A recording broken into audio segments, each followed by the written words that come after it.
যে যাদেরকে নিয়ে আলোচনা করছি তারা কিন্তু ওখানে অ্যাকচুয়ালি 200 টাকা কিলো আটা কিনছে, তারা কিন্তু ওখানে ডিম কিনছে 50 টাকা করে, তারা কিনছে, তাদের চলছে, তাদের অবস্থা খারাপ, তাদের সংসার চালাতে হচ্ছে। আমার তোমার ইন্টারভিউতে যারা এসে কমেন্ট করবে না, তারা যখন কমেন্ট করবে তাদের দায়বদ্ধতা জামাতের কাছে থাকতে পারে, কিন্তু দিনের শেষে তারাও জানে তাদের সংসার চালাতে গেলে তাদের কত টাকার জিনিসপত্র তাদের কিনে খেতে হচ্ছে। তখন তাদের মোহাম্মদ ইউনূসের প্রতি যদি কৃতজ্ঞতা থাকে, salute to you sir. But যদি কৃতজ্ঞতা না থাকে, সত্যি কথাটা বলতে দুবার ভাববেন না। আপনার দেশটাকে জলাঞ্জলি দিয়ে দিয়েছে এই ইকোনমিস্ট, এমন একটা জায়গায় নিয়ে চলে এসছে, নিজেকে শান্তির দূত বলতে বলতে গোটা দেশটা বিক্রির মুখে।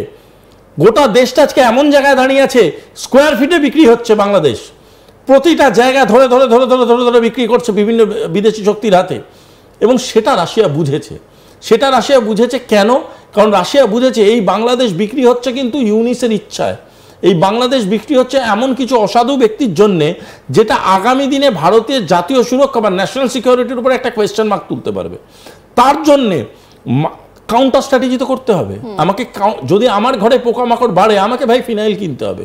যদি আমার ঘরে পোকামাকড় বাড়ে, আমাকে ভাবতে হবে কোন জানলাটা খুলে রাখবো, কোন দরজাটা বন্ধ করব, কোন কার্পেটটা বিছাবো। সুতরাং there is nothing wrong in ইট।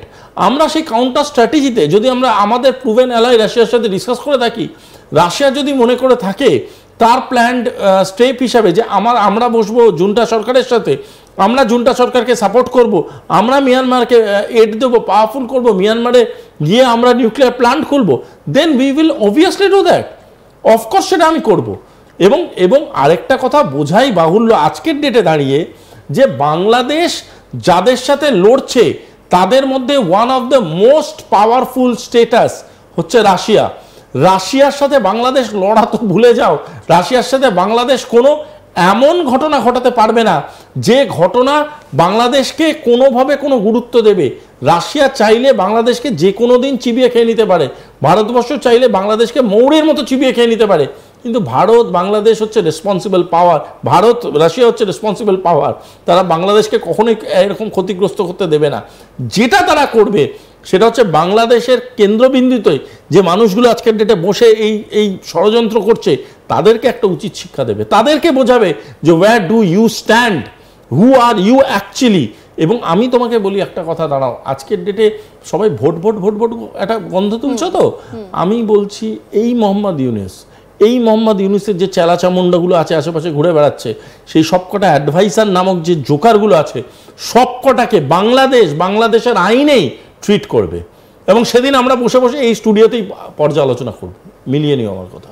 অবশ্যই আমরা এই বিষয়গুলোতে আসছি, এবং তার পাশাপাশি যেটা নিয়ে এতক্ষণ ধরে আলোচনা করছি, যে মিয়ানমারে অলরেডি পরমাণু কেন্দ্র তৈরি করার একটা প্ল্যান কিন্তু রাশিয়া করে ফেলেছে, এবং সেই ছবিটা আপনাদেরকে দেখালাম, বৈঠকের ছবি দেখালাম। এবার সুভাষিসদা, যে বিষয়টা নিয়ে আমরা আলোচনা করছিলাম, একবার সেই ম্যাপটা দেখাই, যে ম্যাপটাতে দেখা যাচ্ছে রীতিমতো যে রাশিয়া ধীরে ধীরে গুটি গুটি পায়ে মিয়ানমারে পৌঁছে গেছে, পরমাণু কেন্দ্রের দিকে নজর রাখছে। সেই দিকটাতে একবার নজর রাখবো, সেই ম্যাপটার দিকে আমরা নজর রাখবো, যে যেই ম্যাপটাকে নিয়ে কিন্তু রীতিমতো জল্পনা আলোচনা শুরু হয়ে গেছে। এই ম্যাপটা নিয়ে একবার যদি সুভাষিসদা একটু বোঝানো সম্ভব হয়। দেখো, বোঝানোর জন্য সবার আগে যেটা বুঝতে হবে সেটা হচ্ছে মিয়ানমারের কন্ডিশনাল স্টেবিলিটিটা। মিয়ানমার কিন্তু যে জায়গায় দাঁড়িয়ে আছে, মিয়ানমারের যেই পজিশনসগুলোতে রাশিয়া নিজের জায়গাগুলো করছে, সেটা কিন্তু ভীষণ স্ট্র্যাটেজিক ইকোনমিক জোনস। তাতে কি সুবিধা হবে আমি তোমায় বলি, তাতে জলপথে তারা মিয়ানমারকে সাপোর্ট দিতে পারবে, তারা স্থলপথে এমন একটা পরিকাঠামো সৃষ্টি করতে পারে যেটাকে ব্যবহার করে মিয়ানমার নিজেদের বাঁচাতে পারবে।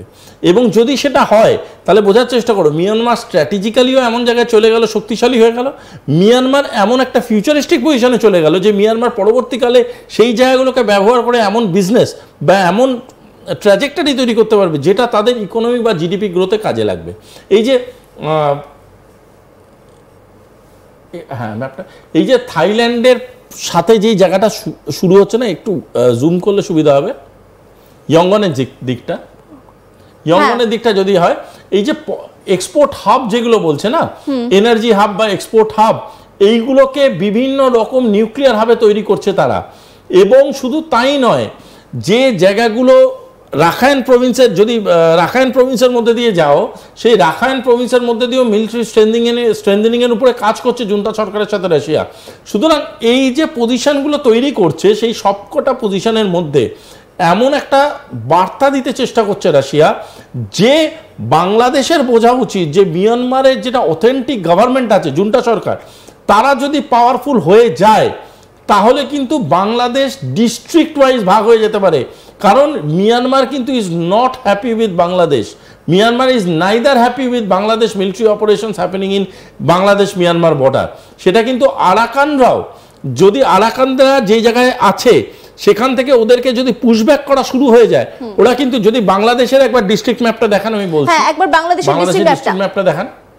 এই দেখো, এটা একটু জুম করো, আমি জুম করলে বলবো তাহলে বুঝতে পারবে। এই দেখো চিটাগং, ঠিক আছে?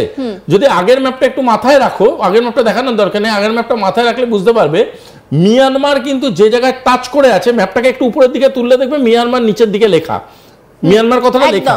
তার মানে মিয়ানমার অ্যাকচুয়ালি যেটার সাথে টাচ করে আছে সেটা কিন্তু চিটাগং। সেটা কিন্তু চিটাগং। চিটাগং এ তুমি একটু মনে করে দেখো সম্প্রতি ইতিহাস, চিটাগং এ সব থেকে বেশি মাইনরিটি কিলিং হয়েছে, চিটাগং এ সব থেকে বেশি আর্মির দ্বারা একদম পরিকল্পিতভাবে আক্রমণ হয়েছে। আচ্ছা, চিটাগং যদি এখন অ্যান্টি স্পিং খেলতে শুরু করে, চিটাগং যদি এখন বলতে শুরু করে যে আমরা আরাকানকে অনেকটা জায়গা ছেড়ে দেবো, আরাকান ঢুকুক বাংলাদেশে, কি করবে তখন বাংলাদেশ? বাংলাদেশ তো তখন নিচ থেকে চাপ পেতে শুরু করবে। শুধু তাই নয়, যদি ইভেন আরাকানের সাথে জুন্টার কনফ্লিক্ট লাগে তাহলে আরাকানও পিছানোর জন্য চিটাগংয়ের ভিতরে ঢুকতে পারবে। এবং চিটাগংয়ের সাধারণ মানুষের সেখানে স্ট্যাটাস ইজ ভেরি ইম্পর্টেন্ট।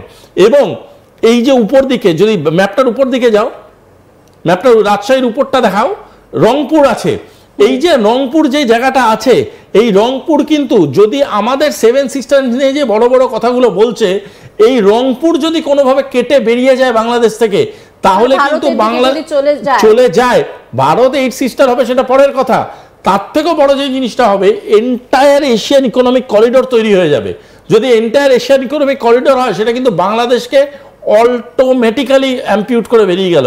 তার মানে বাংলাদেশ নিচের দিক থেকেও কেটে যাওয়ার চান্স, উপর দিক থেকেও কেটে যাওয়ার চান্স। তাই জন্যে আমি বারবার বলছি, এই ঘটনাটাকে যদি আটকাতে হয়, বাংলাদেশ নিড পলিটিক্যাল সলিউশন। এই পলিটিক্যাল সলিউশনের জন্য বাংলাদেশের সরকার দরকার, আর এই সরকার করার জন্য বাংলাদেশে একটা স্টেবল ইলেকশন করা দরকার। যারা এখন এই ছেলে খেলাগুলো করছে, এই ছেলে খেলার জন্য কিন্তু বাংলাদেশের ম্যাপ চেঞ্জ হয়ে যেতে পারে। আমি বারংবার এই কথাটা কেন বলছি, অনেকেই দেখলাম বলে আপনারা তো ভারতীয়, আপনাদের এত হেডেক কিসের? ওরে ভাই, আমরা ভারতীয় বলেই হেডেক। তোদের পাশে যদি রাশিয়া থাকতো না, তাহলে তোদের হেডেক কেন? তোরাই মিটে যেতিস এতদিন পৃথিবীর বুক থেকে। আমরা ভারতীয় বলেই আমাদের মাথায় হেডেক, আমরা ভারতীয় বলেই এখনো মাথায় হাত বুলিয়ে বোঝাচ্ছি, আমরা ভারতীয় বলেই এখনো 100 কোটি টাকা গুনে গুনে দিচ্ছি পকেটে। তার কারণটা হচ্ছে আমরা চাই তোমরা জীবিত থাকো।